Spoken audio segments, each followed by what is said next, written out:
Hi, this is Sheila with the Fageron Group at eXp Realty.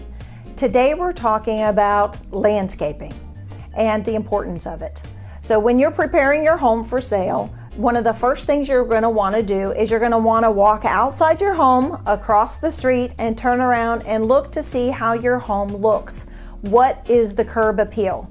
And one of the things that we always want to look at is your landscaping.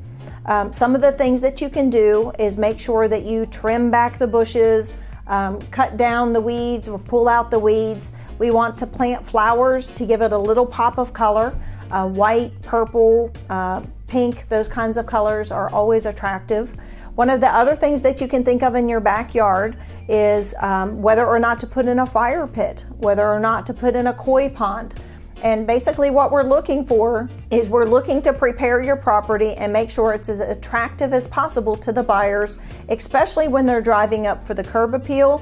And then we're going to want to make sure when the buyers are walking into the backyard that we're creating an atmosphere that makes them feel like they're going to a spa or some kind of tranquil type of place that helps them feel relaxed, and the kind of place that they're going to want to walk out into at night when they come home from work, and will attract the buyers the most. If you have any questions about whether or not to do certain things regarding landscaping, please give us a call. We will be happy to answer any of your questions. And thank you so much and have a great day.